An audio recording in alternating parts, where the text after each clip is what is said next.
Channel 11 News, winner of 5 Emmy Awards, including Best Evening Newscast, Best Morning Newscast, Team Coverage, and the prestigious award for Station Excellence. Channel 11 News is coverage you can count on. When we heard about it, time seemed to stop. A newborn baby kidnapped from the hospital. Every minute feeling like a lifetime for his frightened family. Somebody got my baby, please, God, please, return my grandson. We were with police tracking down every lead. And there when they put someone in cuffs. Right now, the search for baby Bryce. Breaking news coverage starts right now. Live, local, late breaking. Channel 11 News starts with breaking news. Somebody got my grandson, please return my baby, God, please. A tearful and desperate plea after a newborn baby is taken right from the hospital by a stranger wearing hospital scrubs. We've been breaking into programming all afternoon. And we are certainly hoping that our coverage will help reunite the family with missing Bryce Coleman.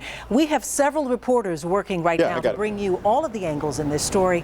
4 of them will be live in the next few minutes. But we begin tonight with Vince Sims, our first reporter at McGee. Vince?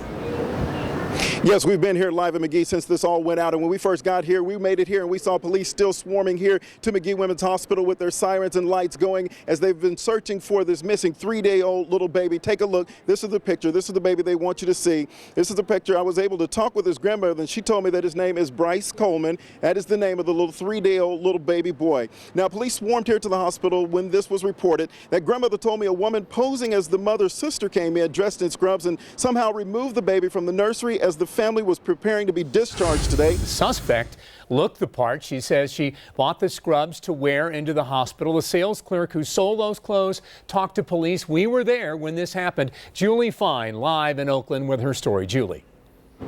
Well, right after we got here, so did police. In fact, they just left a few minutes ago. Now, we're here at Life Uniform. Take a look over here. You can see they sell a lot of medical equipment, a lot of scrubs. Now, police talked to a woman who was working at the uniform store. She told us a woman was right here when the doors opened earlier today. Now, here's video of the police going through Life Uniform. Police say the suspect in the case may have bought this black scrub top you see right here and paid with cash. Very busy afternoon for police and for our crews tracking down every lead. Here is a timeline of the events today. First, 1:54. The first reports came in of the abduction at 2:01 in the afternoon. We confirmed the news with police. Then at 2:13, we brought you the grandmother's tearful plea for help, which you just heard. At 2:29, we were at the Oakland uniform shop where police believe the scrubs were bought. You saw that just a moment ago. At 3:21, we were in Wilkinsburg as we saw somebody brought out in cuffs. Kara just had that, but this was not the suspect. We will stay on this story, of course, until we can give you a time for when the baby is found. Most hospitals, including McGee, have measures in place to protect newborns. I've learned tonight that the hospital immediately went into a code I, which indicates trouble with an infant. The hospital was immediately locked down this afternoon. Now, one of the most important security measures is the ID bracelet. Every newborn at McGee is immediately outfitted with a bracelet on the wrist and the ankle. There's a chip in the bracelet, and if that infant gets too close to any door in the hospital, the doors automatically lock down. Now, we are just getting some breaking news in on this story. We understand that the baby, the infant, has been found alive and well downtown on 4th Avenue. Police are telling us that they also have the woman, a suspect, in custody. Again, the baby found just minutes ago downtown, alive and well on 4th Avenue, and police also have a suspect in custody. And even though baby Bryce Coleman is safe, there's still a lot of questions tonight, like, how did this happen? How did they beat the security system? And obviously, how's he doing and how is his family doing? We are at the hospital where Bryce is being checked out right now, and we're also catching up with the family. Getting a look at the suspect there. She just was brought in to Pittsburgh Police Headquarters. This is new video now. We'll find out more about her tonight. Be sure to check in with WPXI.com and with us on Facebook and Twitter and 11 at 11 on TV on WPXI tonight. So, Darieth, just great for a change to have a good result to a story like this. The baby is found. Thank goodness. It was a normal morning in a quiet town. But in an instant, the sense of security we all take for granted was taken away. A masked man came in and just started shooting. Well, I heard like 7 loud booms. She heard gunshots and she heard screams on the intercom. I saw some of the bullets going past the hall that I was right next to. I saw 3 injured children. Everybody was like crying. One of them was very bloody, had a very bloody face, and then 2 other ones were carried out. Our team coverage will take you through what happened in that Connecticut elementary school. We'll also try to answer the important questions about school security, how to talk to our kids, and if we can ever prevent something like this. A difficult day in America as we try to understand the school shooting. But it was when they told the parents, all these parents were waiting for their children to come out. They thought that they were, still alive. There's 20 parents that were just told that their children are dead. It was awful. Live, local, late breaking. Channel 11 News starts with breaking news.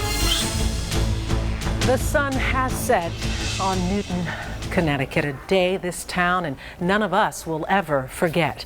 It's always difficult when you deal with tragedies involving children, and today this story is going beyond what's happening in Connecticut. Peggy, please give us the latest on the headlines. Yeah, Darieth, you'd never think something like this could happen in a school, but once again, that is the sad reality. 28 people are dead, 27 of them at the school, 20 of those are children. The gunman is also dead. So too is his mother, believed to be a teacher there.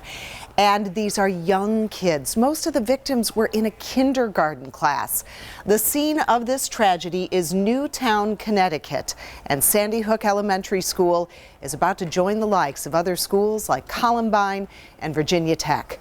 We have Team 11 coverage for you as we try to understand how this occurred and what is being done to prevent something similar happening in our schools. We begin with Rick Earl and the latest details coming out of Connecticut. Rick? Yeah, Peggy, just minutes ago, the Associated Press identified the shooter as 20-year-old Adam Lanza. Reports now indicate he may have had some mental health issues. His mother was a kindergarten teacher at that elementary school. She was killed in the shooting, along with 20 young students. And tonight, the question is why? Why would anyone target innocent children? Dramatic images as police surround a building behind the elementary school searching for the shooter. Crying school children holding hands are quickly escorted out by police. All right, we have more breaking news, this time from Pittsburgh Police Headquarters, and that's where FBI agents have been removing documents for the last couple of hours. Target 11's Rick Earl has been there for the past couple of hours as well. And Rick, what have you learned? Yeah, David, well, right now we want to show you some breaking news, developing news right now. You can see FBI agents right here are coming out of the police department here of the Pittsburgh Police Department. Those are FBI agents right now carrying out boxes of documents. You see them right there. These are documents that they confiscated from inside the police department. This is a live picture. You are looking at live pictures right now of FBI agents who removed documents. We understand that these documents were removed from the Special Events Department. Now, that's the department that handles secondary employment for police officers. Now, these FBI agents just removed these documents. They are loading them into a car right now. The deputy police chief here, Paul Donaldson, tells us that the FBI agents showed up this afternoon and served a subpoena on the police department here in search of records. Again, right now they are pulling these documents, putting them into this car. This is all part of an ongoing investigation into activities here at the police department. Of course, Police Chief Nate Harper has been under fire for some time. We're not sure if it's connected to that, but is there anything you can tell us, sir, about these documents? No, what did you seize? I can't tell. You can't comment at all? No, sir. No comment at all? Okay, there you have it. That's an FBI agent right now. They just finished the raid here at police headquarters. 5 indictments handed down. Rick Earl joins us live. Yeah, Joe, that federal grand jury just wrapped up around noon today, and they went right into the judge's chambers after that and returned a 5-count indictment against former Pittsburgh Police Chief Nate Harper. The investigation, which has led to these charges, is continuing. Breaking news. Good evening, everyone. Breaking news. A verdict In the Jerry Sandusky trial sex abuse case, Jerry Sandusky moments ago arrived at the courthouse to face the jury that will decide if he goes to jail. I'm Darieth Chisholm. Thanks for being with us tonight. Jerry Sandusky is learning his verdict right now. The jury finished 2 long days of deliberations about a half hour ago before reaching a decision tonight. Channel 11's Courtney Brennan joins us live outside of the courthouse. So, Courtney, what's happening now? Well, Darieth, this is the moment we have all been waiting for. The entire nation is watching. After more than 12 hours of deliberations today and 8.5 hours of deliberations yesterday, we finally have a verdict in the Jerry Sandusky case. Everyone wants to know, what did the jury decide? Did they decide to go with a prosecution who categorized Jerry Sandusky as a serial predatory pedophile who preyed on children that he came into contact with through his Second Mile charity? Or will the jury decide with Jerry Sandusky's defense attorney, Joe Amendola, who categorized Jerry Sandusky as just a big kid who wanted to help other kids, and that these alleged victims are in a conspiracy together and they are out to get Jerry Sandusky and they are out to get his money? We will find that out shortly. The verdict could actually be read right now in the courtroom. We will not find out what that verdict is until the entire verdict is read and the judge adjourns court for the evening. Now, Sandusky faces 48 counts of child sexual abuse, and 26 of those are felonies. 22 are misdemeanors. If Jerry Sandusky is convicted on only a few of those felonies, he could spend the rest of his life in prison, because many of those felonies carry mandatory prison sentences of 10 to 20 years. And we all know that Sandusky is 68 years old, so he could absolutely spend the rest of his life in prison. The most serious charges Jerry Sandusky faces are involuntary deviant sexual intercourse, unlawful contact with a minor, aggravated indecent assault, and endangering the welfare of a child. Here it is.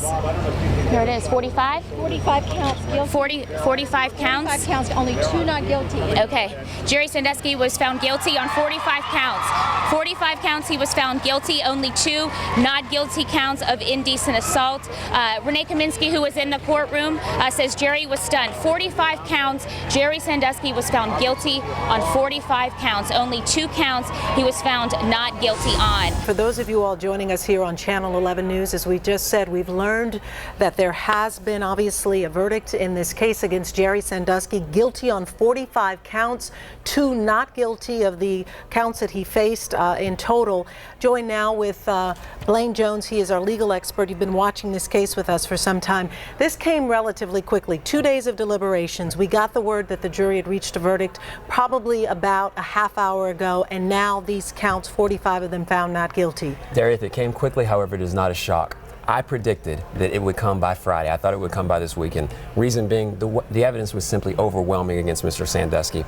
I thought that the defense, unfortunately, did not come out aggressive. If you have a case and the evidence is overwhelming against your client, you come out like Mike Tyson. You come out swinging. You come out with haymakers. In my opinion, they came out tentative. They threw pity-pat jabs, and as a result, Mr. Sandusky gets knocked out. After days of testimony, we are awaiting a verdict in the Steubenville rape case. And it is the court's decision that both of the defendants are hereby adjudicated delinquent beyond a reasonable doubt on all 3 counts as charged. For those of you who are not familiar with adjudications of delinquency in juvenile law, it's similar to a finding of guilty in the adult court. Okay?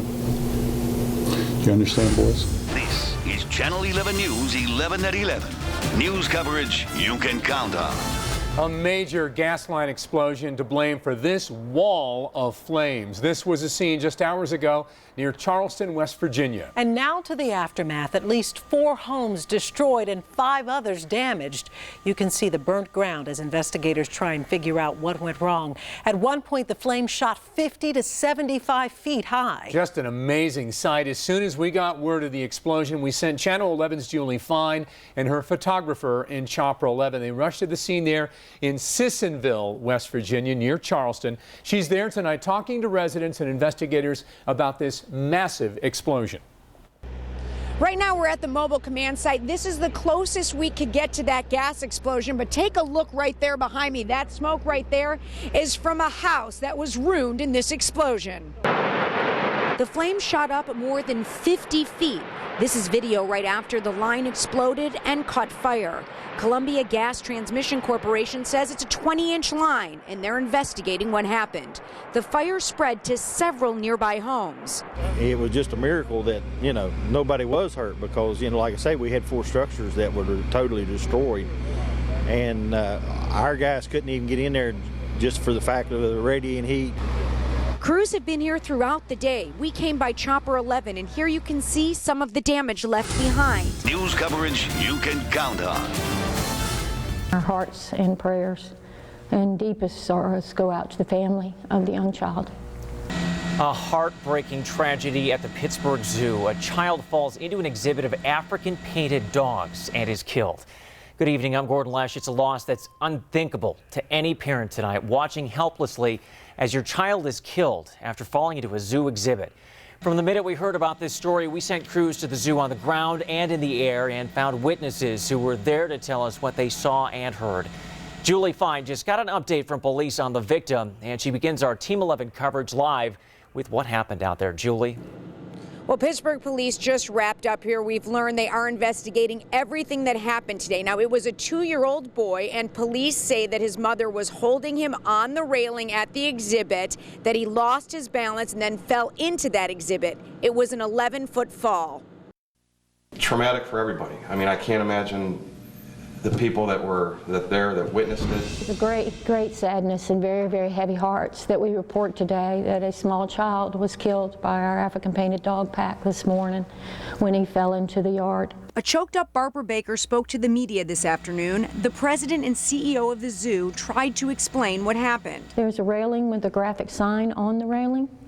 And the child flipped over the top of that railing. And apparently flipped over the catch basin, too. You can see police at the African painted dog exhibit in this chopper video. The dogs are about the size of small German shepherds. The keepers tried everything they could do. They responded immediately when visitors alerted them to the fact that a child was in the yard. The person we spoke to says that she wasn't at the exhibit when it happened, but she was close enough to hear the screams and gunshots afterwards. She says despite the chaos, she thinks the zoo handled this situation the best way possible. The view above this empty exhibit captures part of this tragic story. Investigators searching for answers after they say an African painted dog mauled a 3-year-old who fell inside. Screams happened first, and then a short time after that, we heard the personnel coming up telling us to evacuate. We went into the building, then we heard the gunshots. Shots used to put down the animal. Not too far away, Brianna Akins was one of many visitors rushed to a nearby building after the fall as a safety procedure. Brianna tells me inside, parents tried to calm down their children. While they didn't know what happened at the time, the kids could sense something was wrong. Live from Chopper 11 at the front of the building. Now, that's a good look there. That's a look at, I believe, 3 Gateway, because you don't see people around. You see a couple of, I believe, police officers are obviously monitoring the area, but you don't see people milling about. That area, again, is you have the Wyndham Hotel, you have the Gateway 3, 1, 2, and 3 there, and in our view there, you see very few people except for police on the street. Again, traffic is shut down in the area. Also, the T has been shut down. She comes running in saying, call 911, call 911. Well, we didn't know what happened. We thought maybe somebody had a heart attack or fell or was sick. So she kept saying that, and finally she says, there's a man robbing us.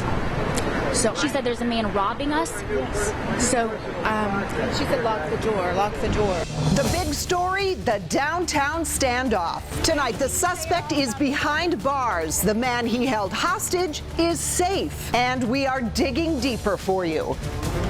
Peggy, it's a SWAT situation in the Facebook era. While the armed man kept police at bay, total strangers sent messages to him. His Facebook page has been shut down. Then straight out of a spy movie, Target 11 uncovers the high-tech tactics that ended this. This major story was first on 11. And it is how we start 90 minutes of news you won't want to miss. Live, local, late-breaking. This is Channel 11 News. News coverage you can count on. Good evening, everyone. This is the man at the center of our big story tonight. Clyde Thaxton surrendered peacefully, ending a nearly 6-hour standoff in downtown Pittsburgh. And the hostage he's accused of holding is okay, too. We just learned that the two didn't even know one another. The hostage was a random target. More on that in a moment. Despite reports that Thaxton was armed and claimed to have planted bombs, no one was hurt in all of this. Thaxton's mother and ex-girlfriend were both allowed inside 3 Gateway Center. It was shortly after the former girlfriend went in that Thaxton surrendered. All of the evacuated workers were allowed back inside the building shortly after the suspect was taken away. David Johnson has been on this story right in the middle of it all. He is anchoring our standoff coverage from the Gateway Center area downtown tonight. David? Peggy, good evening. You and I were on the air throughout the morning and early afternoon hours on this, and this is a much different scene behind me right now. As you know, this was all closed off. All these roads are right around the point in Gateway Center, and the building you see right in the middle behind me, that big silver building, that is Gateway number 3. We're on the 16th floor. This all went down, and what a tense situation it was. And we have also learned much more about the suspect. I want to tell you something we just learned. We know that he was an Army veteran, but we have learned that he was an Army veteran who had mental health issues. And our Rick Earl has been digging into that. He's going to have much more on that in just a few minutes. All right, our crews were here just a few hours ago as officers brought Clyde Thaxton out of Gateway 3 and into a waiting police van. But much of the activity has shifted from here to police headquarters just across the river. Shortly after 12 a.m. this morning, the FBI Miami located Conius and arrested him without incident. Conius fled the city of Pittsburgh and hid money on a gravesite and at his parents' residence in Roseburg, Pennsylvania, both of which were subsequently recovered by the FBI Pittsburgh and the Pittsburgh Bureau of Police. This amount totaled over $250,000. Conius then drove to Miami. He encountered several individuals in South Florida who he confided in regarding his criminal activity. He admitted his identity, and he was cooperative when he was arrested. Ken Conius is behind bars tonight in Florida, but today we learned police may be looking for a woman connected to the armored car suspect, and she might have a large amount of cash with her. Plus, Ken Conius might have been headed somewhere when he was caught. Target 11's Rick Earl in Florida digging deeper into this investigation and what Pittsburgh police are doing right now. Investigators from Pittsburgh are expected to arrive here in Florida any minute now. They are coming here to talk to Ken Conius and to interview any other people who may have had contact with him during the past 2 months. Conius, meanwhile, is being held without bond in the Broward County Jail. We went to see him today, but he wasn't allowed to have any visitors. We also learned that investigators believe Conius had been in Florida since fleeing Pittsburgh 2 months ago. He was taken into custody early Tuesday morning at a house in Pompano Beach where he had been renting a room for about 2 weeks. Prior to that, investigators believe he had been hiding out in a Haitian community just north of Fort Lauderdale. My law enforcement sources tell me investigators are now searching for one of 2 women Conius had been seeing here in Florida. They suspect one of them took off with $99,000 of the stolen money. A woman who rented Conius the room told me she had no idea he was wanted for murder. I also asked her about the missing money. Yeah, where was the money? Did he have some here and some at a storage facility? We're unsure of that. Some of the stolen cash was found in that room he rented. More was found in a nearby storage facility. In all, police have recovered more than $1 million, but they are still searching for another missing million. In Pompano Beach, Florida, Rick Earl, Channel 11 News. And more coverage of this big story. We're tracking the missing money in this case, and there's still plenty of it unaccounted for. Conius is accused of taking $2.3 million. As much as $1.5 million of it has been recovered in Florida. $275,000 was discovered at his parents' home and his grandmother's gravesite. And now we've learned $99,000 may be with the woman police are searching for. That leaves about $425,000 still missing. Stay with Channel 11 for continuing coverage of this big story. For coverage anytime, you can go to our website at WPXI.com. There you will find raw video and reports from Target 11's Rick Earl. Good evening. Right now, Pittsburgh police and the FBI are in Florida raiding the house in the Ken Conius case, and only 11 is there getting this exclusive video. The man accused of taking millions from an armored car after killing his partner is still in a Florida jail. David? Peggy, that's right. Here now is the latest at this hour. Pittsburgh police and the FBI have descended on Pompano Beach. Right now, they're executing search warrants, removing critical evidence from the home where Conius was staying, all happening as Conius claims self-defense in the shooting of his partner, Michael Haynes. In Channel 11's Rick Earl, the only one there, as officers have just started their work in that house. Rick, what can you tell us?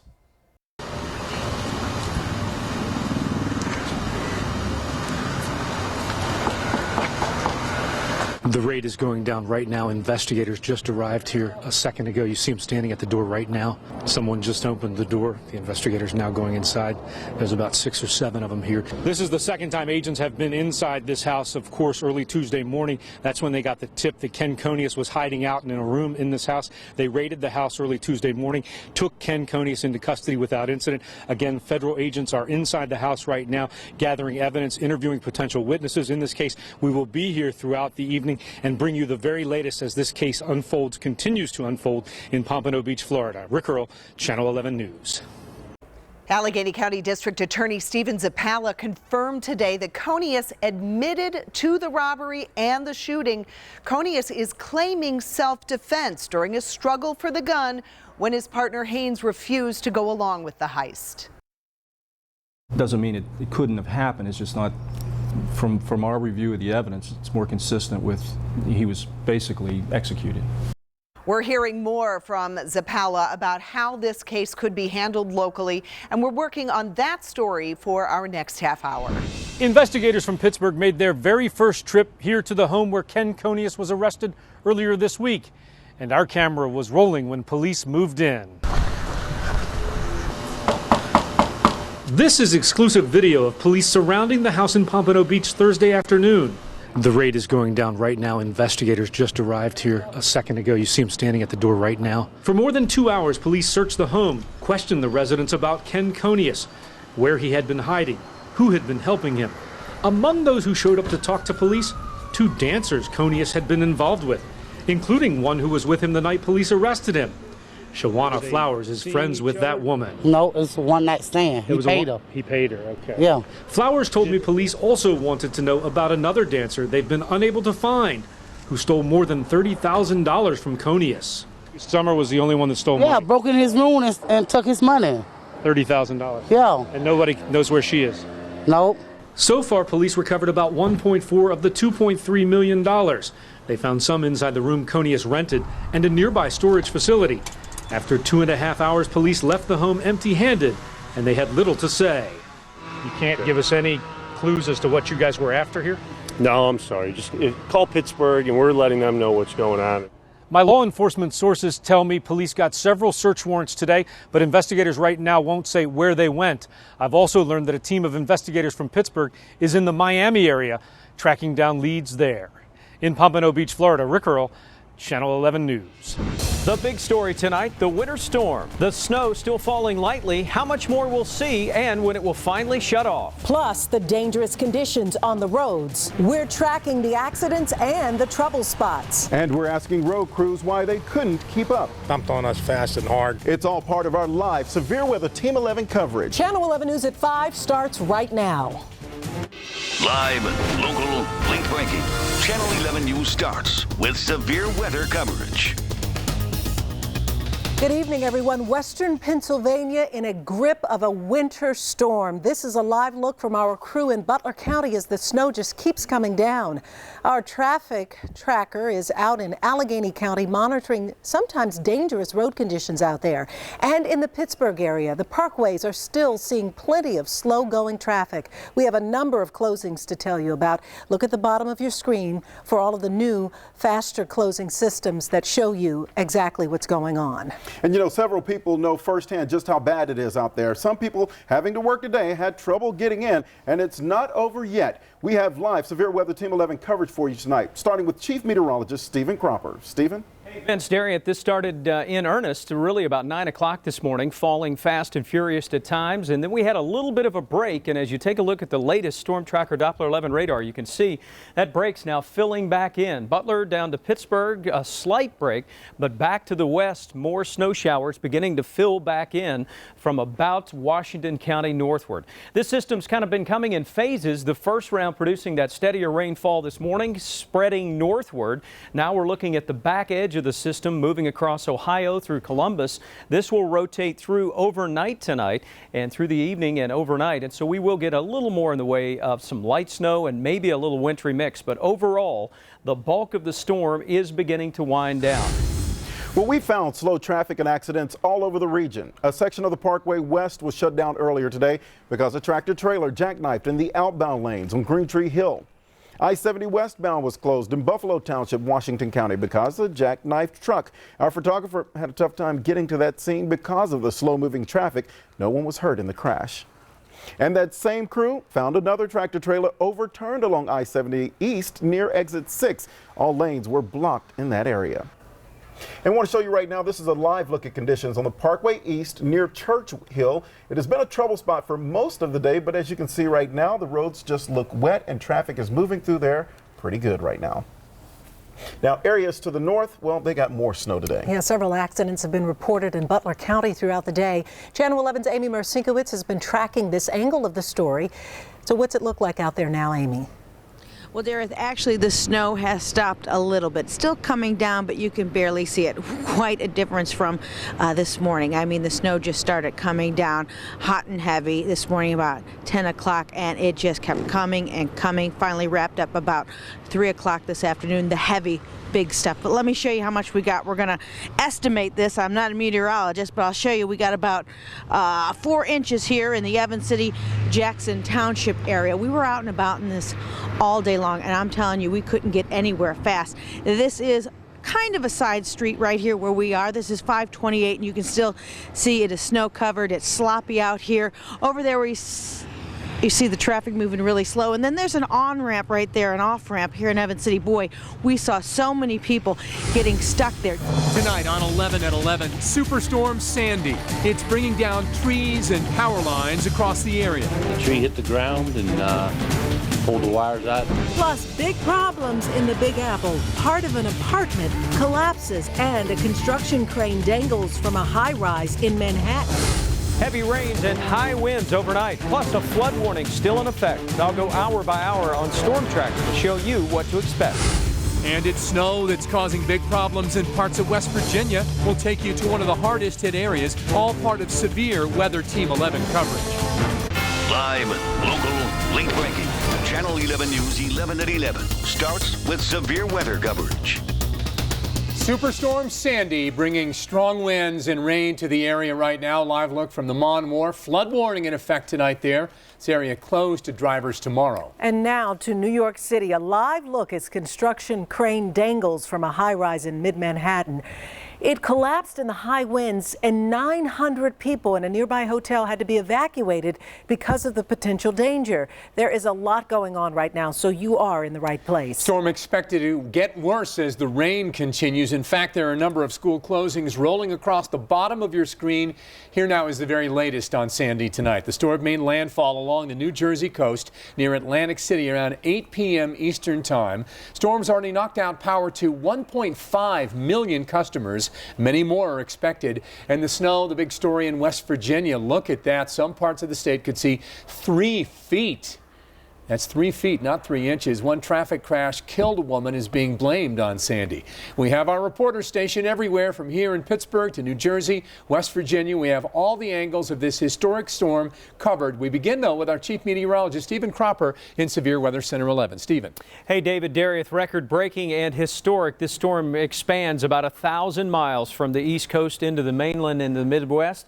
We're watching the spiraling bands of rain continuing to move through parts of western Pennsylvania and in particular the darker green, the reds and yellows, putting down very heavy rainfall and now mixing with some snow around Latrobe and in the higher elevation, some accumulating snow.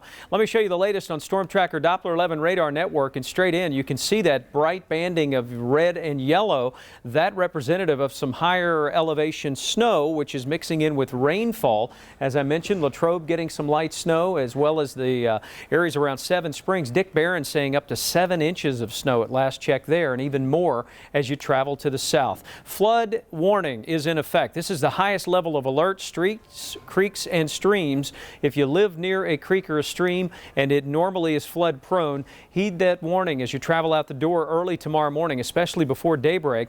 Water rising, reports of some high water in many areas, and with the leaves on the ground and some of the drains clogged, the streets will be clogged as well with water. Steady to gusty winds overnight tonight, still with gusts at the 35-40 mile per hour range. Had a report up around 48 miles an hour in Westmoreland County. And then there is the snow. The blizzard warning continues for Preston County in West Virginia, Garrett County in Maryland as well. So a lot to talk about tonight. Coming up in the full forecast in less than 10 minutes, I'll walk you hour by hour through the latest data that shows the rainfall forecast and when the storm will finally move out. We'll see you then. All right, Stephen, thanks. Well, parts of Westmoreland County dealing with high water. In the past few minutes, we sent a crew to Brigade Lane in Ligonier. We've confirmed crews ordered people out of their homes there due to the flooding. Emergency crews are working overtime to make sure everyone stays safe. Channel 11's Brandon Hudson continues our big story coverage now from Greensburg.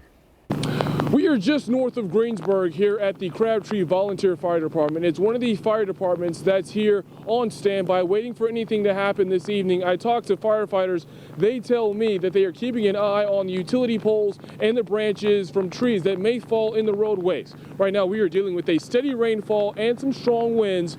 Just to give you an idea of how strong these winds are, take a look at that flag off in the distance. You can see it's being carried by the wind. Rain pretty much nonstop throughout the night and some gusty winds out here downtown. The Mond Wharf is going to be closed tomorrow. They've already announced that.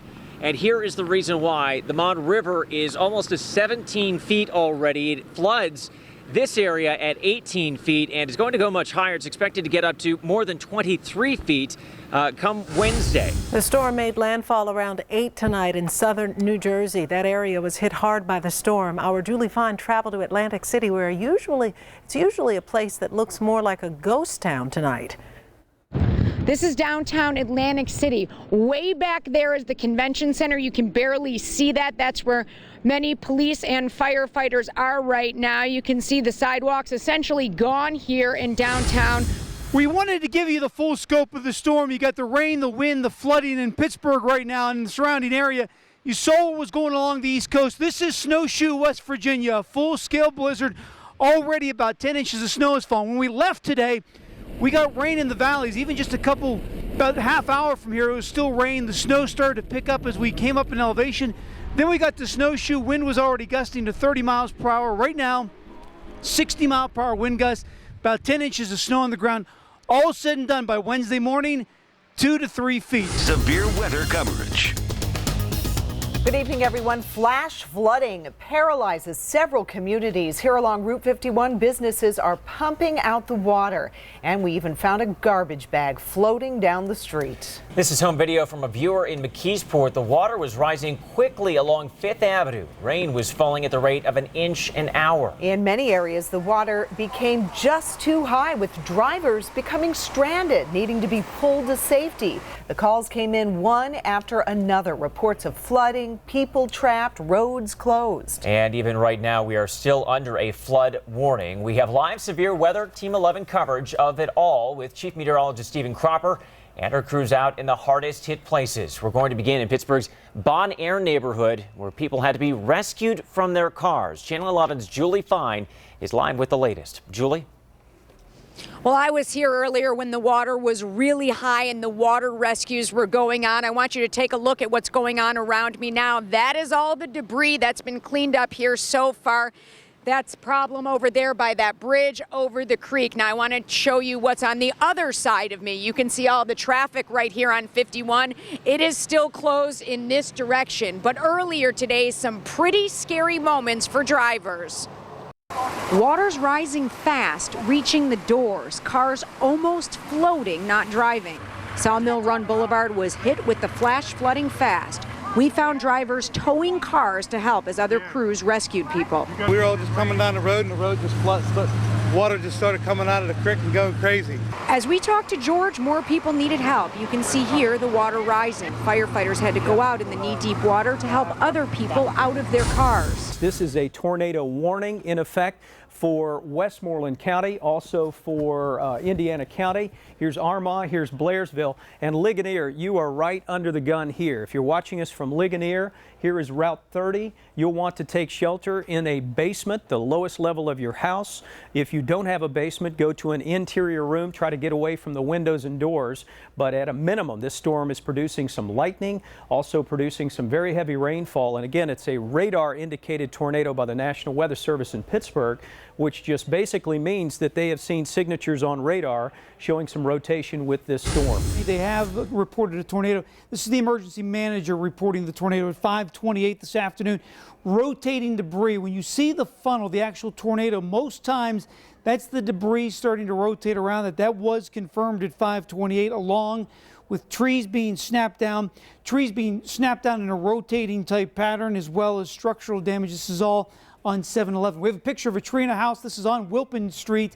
This is in Ligonier Township. You can see the tree right into the house in that area right now. So we do have at this point, and we've had it for about the last 20 minutes, a confirmed tornado in eastern Westmoreland County. Neville Island was hit hard by the first line of storms. The giant inflatable dome at the Robert Moore Sports Complex collapsed. Let's go live to Channel 11's Kara Sapida with a look at the damage and what witnesses saw. Kara? This gigantic dome has completely flattened. Take a look. All that stands here is a door alone. There are golf balls everywhere, insulation from inside of the dome. Everywhere you can see the green outside right now. There were 10 people inside when the dome ripped. You see the damage there from the storms today. It was a wild weather day, a tornado touchdown in Westmoreland County. We're getting a look there at the damage. And the tornado was caught on camera. Viewers Sean McCarty and Ryan Hinton gave us this amazing cell phone video to our Julie Fine just a little while ago. You can see a funnel cloud making its way through Westmoreland County. Take a look at that. Amazingly, no one was seriously hurt. And Chopper 11 in the air just after the storm strike. You can see trees snap like twigs, branches covering homes. And wild winds actually brought down the inflatable dome at the Robert Morris University Sports Complex on Neville Island with people inside. And Pittsburgh's most powerful radar looks much different tonight than it did at 5. Our chief meteorologist, Stephen Cropper, will tell us whether things will settle down for the weekend. Well, we followed today's severe storms all day long from the tornado watch early this afternoon. To the reports of the tornado touching down during our early evening newscast. We were certainly quite busy around here. And tonight we have Team 11 coverage for you. We sent a team of reporters to check out the damage in Allegheny and Westmoreland counties from the ground and in the air.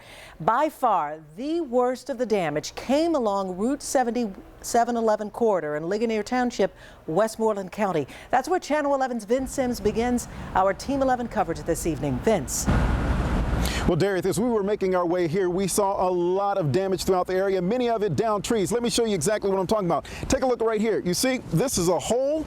Well, the reason the hole is here is because the tree has been blown out of that hole, just ripped out of the ground right here. Well, you can see the size of this tree, but let me tell you, on our way here, we saw some that were a lot larger than this, and it actually made it difficult for us to make it to the damage scene.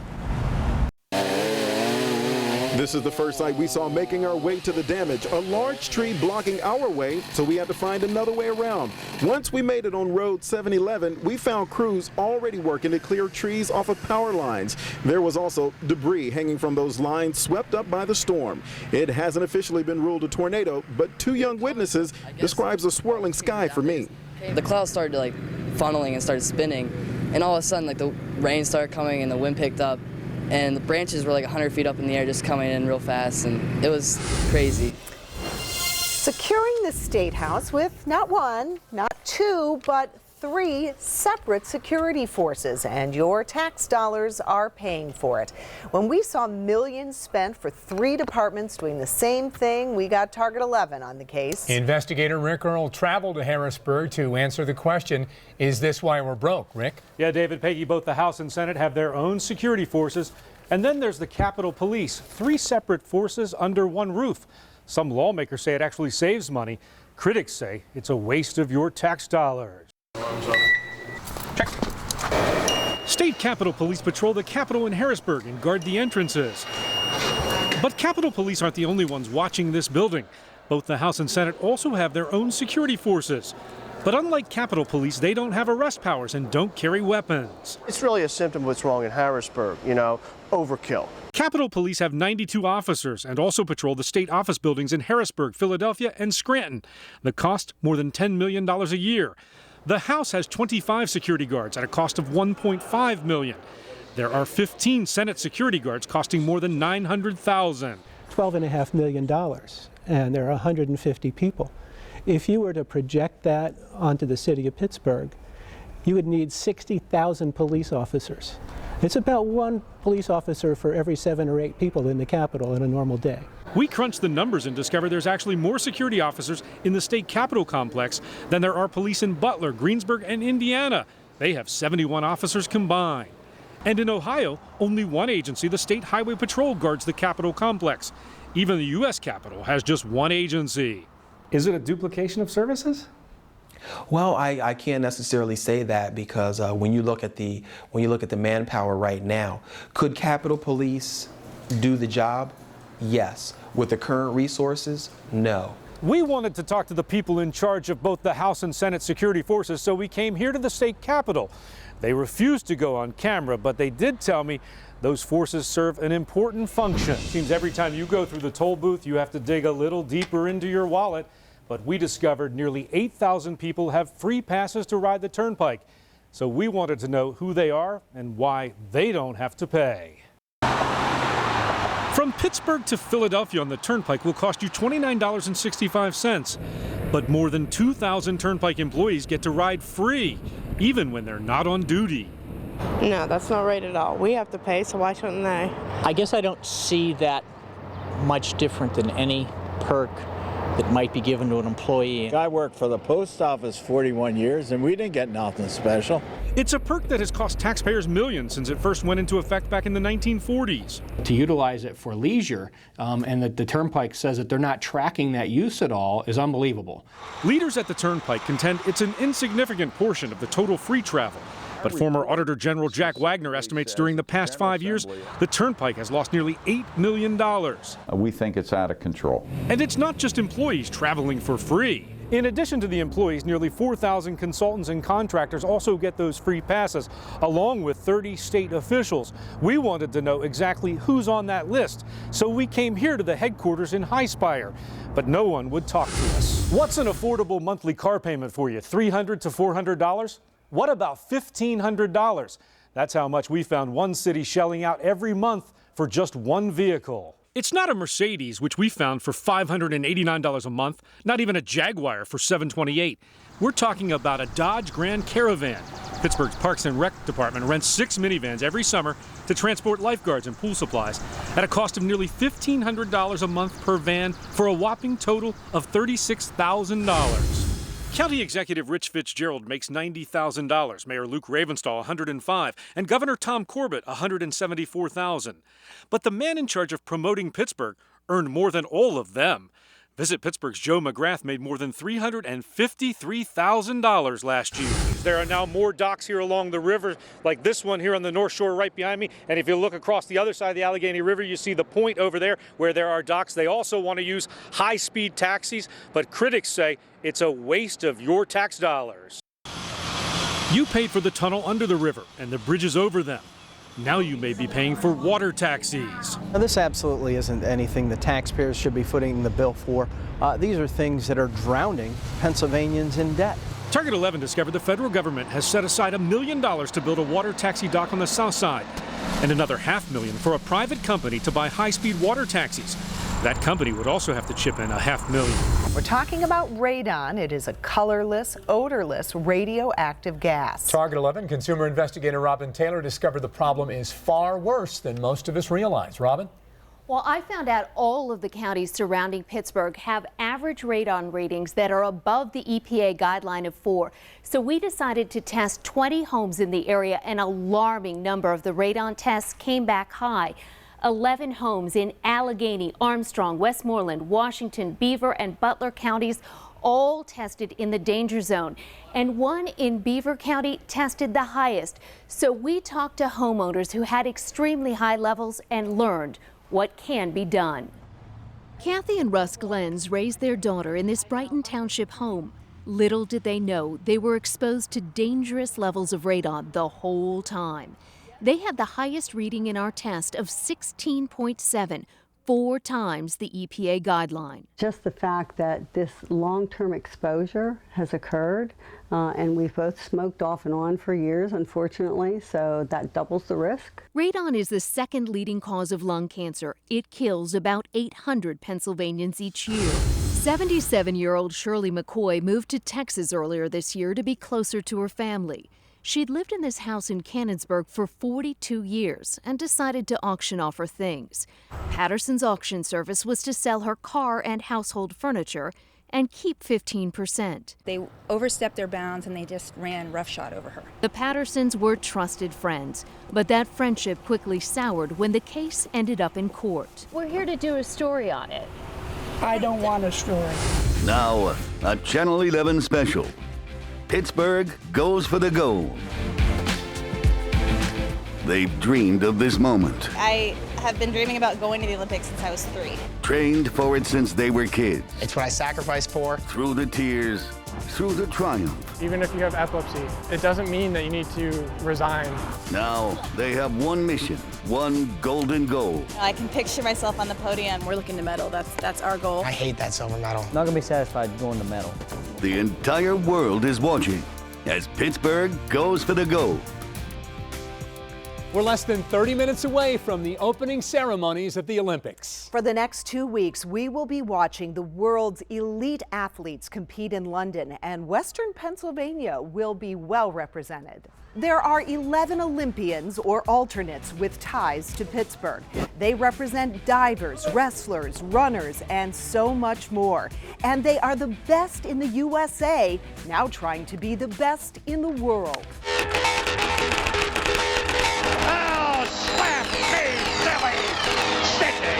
Are you kidding me? Explosive. Score! Magical. Curry does it again. Combination, adversity. Relentless. Tenacious. Fantastic. They're having a monumental season. Passionate. How's that for a statement? Spins around. Scores! Excellent. Dynamic. You don't win hockey games if you don't play with heart. Falcon fires.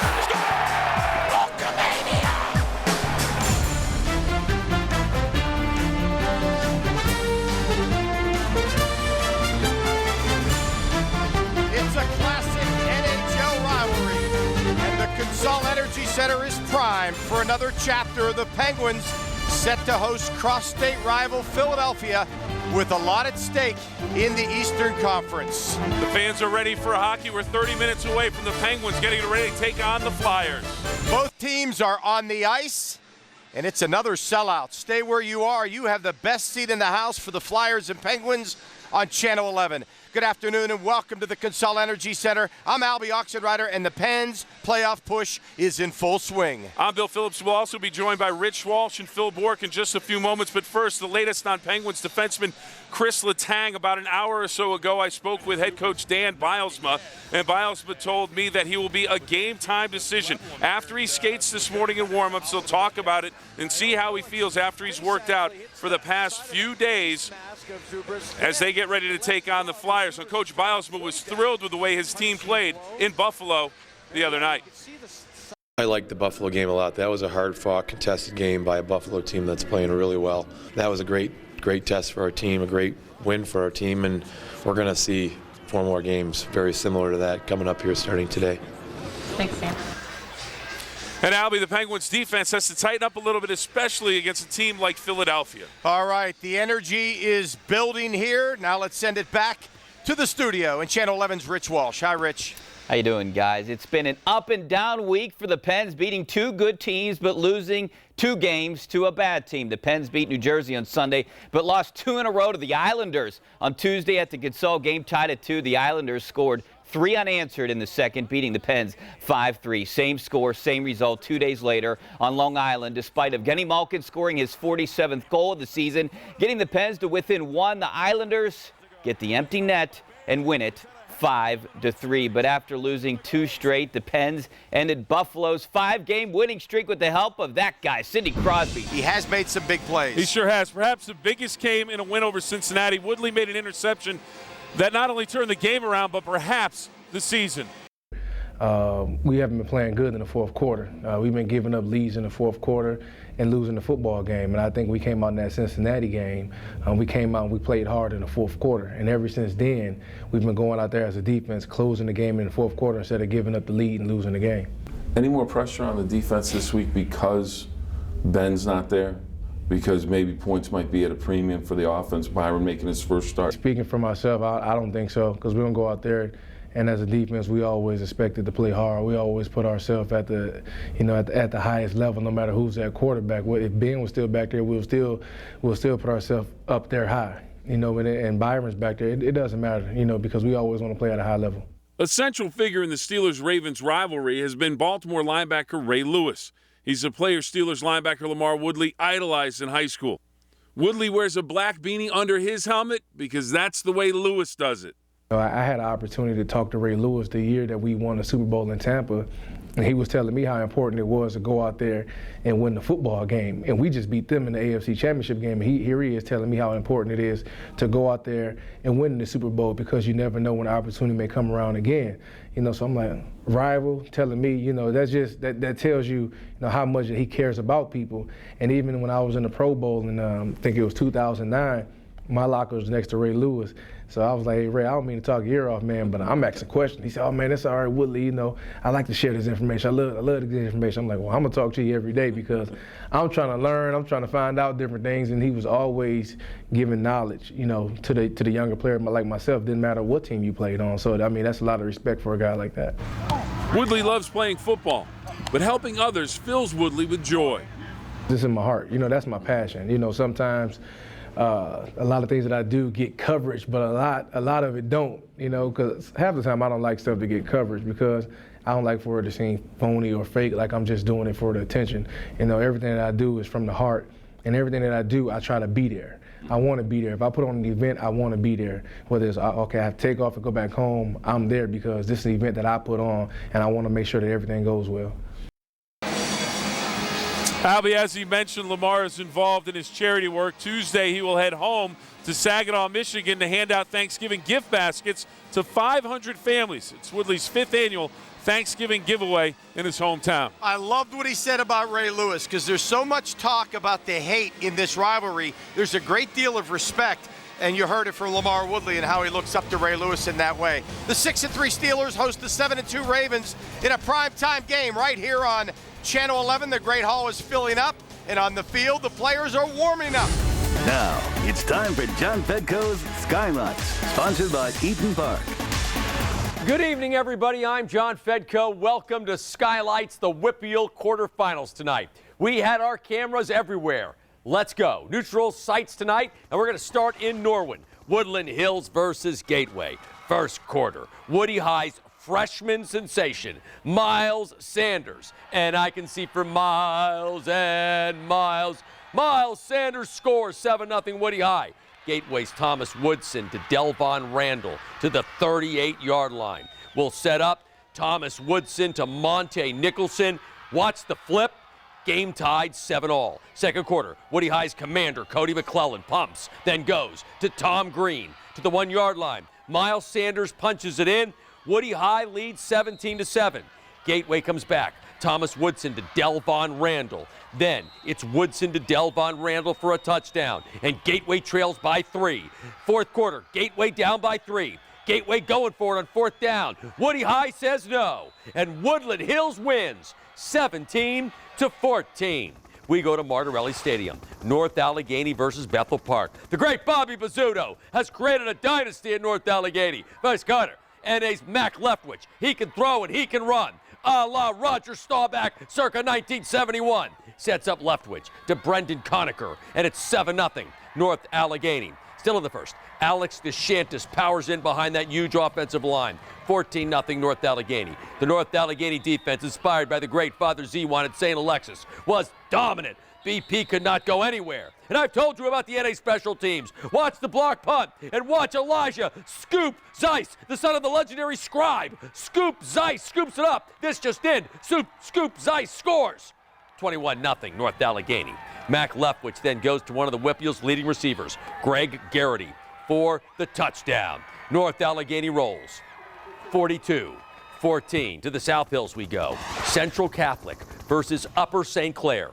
First quarter, USC's all-everything quarterback. He can run, he can throw, and he can run. Pete Coughlin, looking like Sir Francis Tarkenton, scrambling, going to Mac Pope. What a catch by Pope. Sets up Ben Stallnaker, the kicking sensation at USC. It's good. 3-0 Upper St. Clair. Then Pete Coughlin takes it himself. He's been a great scrambler all season. Look at the moves. 10-0 Upper St. Clair. Second quarter, USC's Mac Pope will get into the end zone for a 17-0 USC lead. Dad cutter. USC's Pete Coughlin going to Johnny Rutkowski. Johnny Rutkowski. Yeah! What a catch by Johnny Rutkowski! Upper St. Clair wins 38-0. Channel 11 News is coverage you can count on.